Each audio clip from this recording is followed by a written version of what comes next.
Sobat Literasi, akhir-akhir ini Gen Z sering mengalami overthinking, depresi, dan kecemasan berlebih.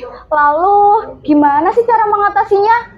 Yuk kita belajar bareng cara mengatasinya melalui buku bestseller karya Henry Manampiring berjudul Filosofi Teras.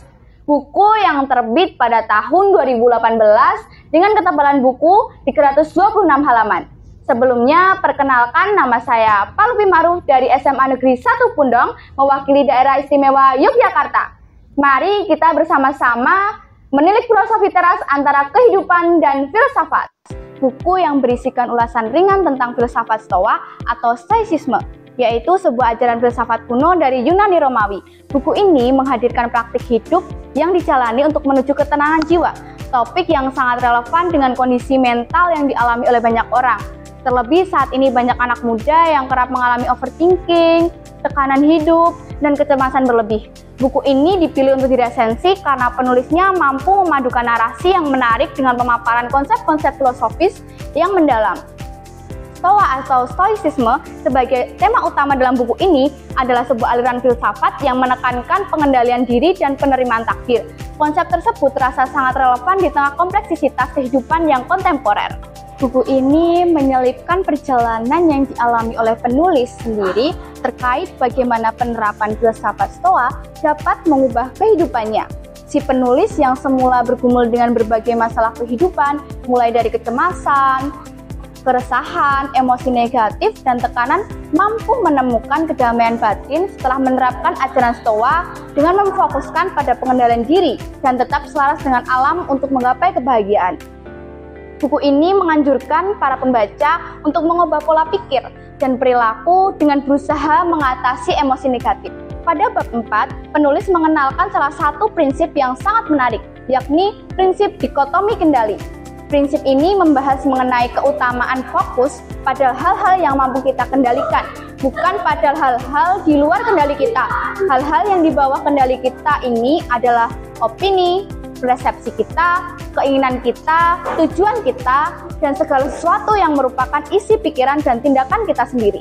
Sedangkan untuk hal-hal yang di luar kendali kita, seperti tindakan orang lain, opini orang lain, reputasi atau popularitas kita, kesehatan kita, kekayaan kita, kondisi saat lahir, dan bencana alam ataupun suatu wabah penyakit. Dengan memahami hal ini, dapat membantu kita menjadi manusia yang lebih bijaksana dan mampu meraih ketenangan dalam diri. Tentunya kita juga dapat menentukan respon apa yang kita keluarkan dalam berbagai kondisi. Isi buku ini sangat banyak menyiratkan prinsip-prinsip yang baik untuk kendali dalam diri. Susunan bab yang disajikan sangat terstruktur dengan pembagian bab yang sangat rapi. Penulis menggabungkan penjelasan yang teoritis dengan pengalaman pribadi dan beberapa studi kasus sehingga isi dari buku mampu sampai pada pembaca. Gaya penulisan yang naratif dan komunikatif membuat pembaca seolah-olah diajak berbicara santai meskipun membahas konsep filosofis yang kompleks. Gaya penulisan juga lugas dan mudah dipahami. Konsep-konsep yang dipaparkan dalam buku ini juga sangat relevan diterapkan dalam kehidupan modern yang penuh tantangan. Dan karakter yang digambarkan kompleks berkembang sepanjang buku menjadi sebuah keunikan tersendiri dari buku ini, seperti terdapat pada kutipan berikut ini. Buku ini sangat direkomendasikan karena menyajikan ilmu filsafat dengan mudah dipahami dan diaplikasikan dalam kehidupan sehari-hari. Penulis berhasil memadukan unsur naratif yang sangat menarik dengan pemaparan konsep-konsep filosofis yang mendalam, namun tetap tidak membingungkan pembaca. Meskipun demikian, mungkin beberapa pembaca akan merasa repetisi di beberapa bagian dan merasa alur sedikit lambat di beberapa bagian. Namun, hal tersebut sangatlah wajar dan dapat dimaklumi karena bertujuan untuk memperkuat pemahaman pembaca.